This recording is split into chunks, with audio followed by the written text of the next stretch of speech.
ಆಡಳಿತ ಸುಧಾರಣೆ ಇಲಾಖೆಗೆ ಘೋಷಿತ ಅನುದಾನ 41.84 ಕೋಟಿ ಆದರೆ ರಾಜ್ಯ ಕಾಂಗ್ರೆಸ್ ಸರ್ಕಾರದಿಂದ ಬಿಡುಗಡೆಯಾಗಿದ್ದು 30 ಕೋಟಿ ರೂಪಾಯಿ. ಇನ್ನು ಈವರೆಗೂ ಸರ್ಕಾರ ಬಾಕಿ ಉಳಿಸಿಕೊಂಡಿದೆ 11.84 ಕೋಟಿ ರೂಪಾಯಿ ಅನುದಾನವನ್ನ ಉಳಿಸಿಕೊಂಡಿದೆ. ಇನ್ನು ಆರೋಗ್ಯ ಇಲಾಖೆಗೆ ಸರ್ಕಾರದಿಂದ ಘೋಷಣೆ ಆಗಿರುವಂತಹ ಅನುದಾನ 10,697.88 ಕೋಟಿ ರೂಪಾಯಿ ರಿಲೀಸ್ ಆಗಿರುವಂಥದ್ದು 6,299.60 ಕೋಟಿ ರೂಪಾಯಿ. ಬಟ್ ಬಾಕಿ ಉಳಿಕೆ ಆಗಿರುವಂಥದ್ದು 4,398.88 ಕೋಟಿ ರೂಪಾಯಿ.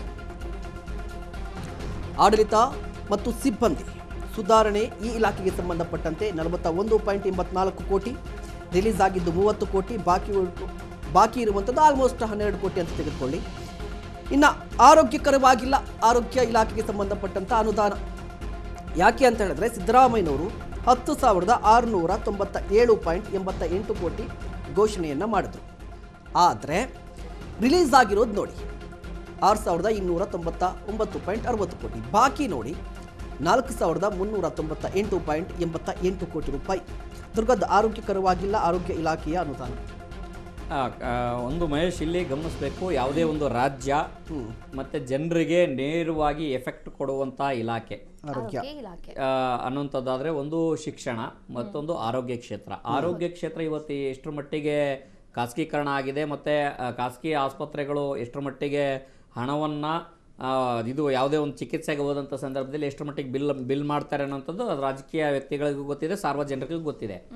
ನೀವು ಆರೋಗ್ಯ ಇಲಾಖೆಯನ್ನ ಗಂಭೀರವಾಗಿ ಪರಿಗಣಿಸಲಿಲ್ಲ ಅಂತಂದು ಹೇಳಿದ್ರೆ ನೀವು ನೇರವಾಗಿ ಸ್ವತಃ ಈಗ ದಿನೇಶ್ ಗುಂಡೂರಾವ್ ಅವರು ಅನೇಕ ಪ್ರಯತ್ನಗಳನ್ನು ಮಾಡ್ತಾ ಇದ್ದಾರೆ. ಆರೋಗ್ಯ ಇಲಾಖೆಯಾಗಿ ಈ ಫುಡ್ ತಿನ್ಬೇಡಿ, ಆ ಫುಡ್ ತಿನ್ಬೇಡಿ, ಅದಕ್ಕೆ ಕಲರ್ ಹಾಕ್ಬೇಡಿ, ಇದನ್ನ ಕಲರ್ ಹಾಕ್ಬೇಡಿ ಅನ್ನೋಂಥ ಪ್ರಯತ್ನಗಳನ್ನ ಕೆಲಸಗಳನ್ನ ದಿನೇಶ್ ಗುಂಡೂರಾವ್ ಅವರು ಮಾಡ್ತಾ ಇದ್ದಾರೆ.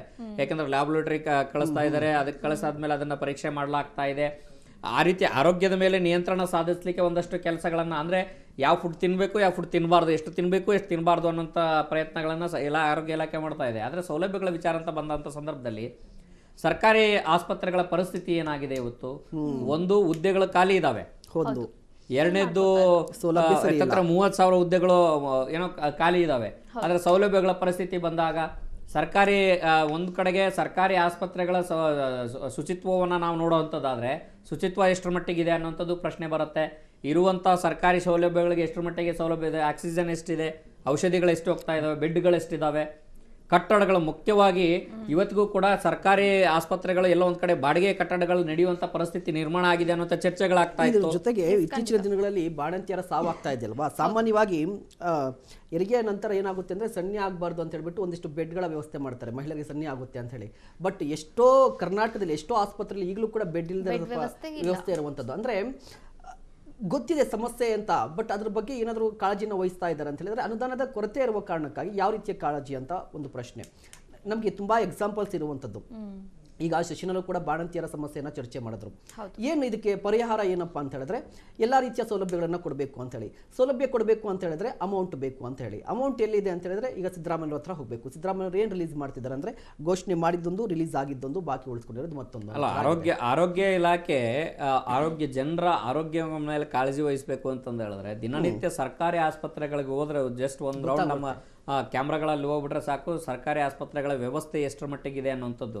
ಅದಕ್ಕೆ ನೀವು ಸೌಲಭ್ಯ ಮೂಲಭೂತ ಮೊದಲಿಗೆ ಯಾವ್ದು ಇದೆಯೋ ಇಲ್ವೋ ಮೂಲಭೂತ ಸೌಕರ್ಯಗಳನ್ನ 100% ನೀವು ಕೊಟ್ಟಿದ್ದೀರಿ ಅಂತಂದು ಹೇಳಿದ್ರೆ ಇರುವಂತ ಸರ್ಕಾರಿ ಆಸ್ಪತ್ರೆಗಳಿಗೆ ಇಷ್ಟು ಕೂಡ ಅನುದಾನ ಸಾಕಾಗಲ್ಲ. ಈಗೇನು ಘೋಷಣೆ ಮಾಡಿದಾರಲ್ಲ ಪೂರ್ತಿ ಪ್ರಮಾಣದಲ್ಲಿ ಕೊಟ್ರೆ ಅದೇ ಪೂರ್ತಿ ಪ್ರಮಾಣದಲ್ಲಿ ಕೊಟ್ಟಿಲ್ಲ ಅದು ಬೇರೆ, ಆದ್ರೆ ಪೂರ್ತಿ ಪ್ರಮಾಣದಲ್ಲಿ ಅಷ್ಟು ಕೊಟ್ಟರು ಕೂಡ ಆ ಮೂಲಭೂತ ಸೌಕರ್ಯಗಳನ್ನ ಪರಿಪೂರ್ಣವಾಗಿ ಕೊಡ್ಲಿಕ್ಕೆ ಸರ್ಕಾರದಿಂದ ಆಗಲ್ಲ. ಸೊ ಹಂಗಾಗಿ ಹೆಚ್ಚಿನ ಅನುದಾನವನ್ನ ಆರೋಗ್ಯ ಇಲಾಖೆಗೆ ಕೊಡಬೇಕು. ಮತ್ತೆ ಸಚಿವರು ಕೂಡ ಒಂದಷ್ಟು ಒತ್ತಡಗಳನ್ನ ಸಿಎಂ ಸಿದ್ದರಾಮಯ್ಯ ಅವ್ರ ಮೇಲೆ ಹಾಕ್ಬೇಕು. ಯಾಕಂದ್ರೆ ರಾಜಕೀಯವಾಗಿ ಮಾತಾಡೋಂಥದ್ದು ಬೇರೆ, ಇಲಾಖೆ ಹೋದಂಥ ಸಂದರ್ಭದಲ್ಲಿ ಒಂದಷ್ಟು ಪ್ರಯತ್ನಗಳನ್ನ ಮಾಡಬೇಕು. ಕಾವ್ಯ.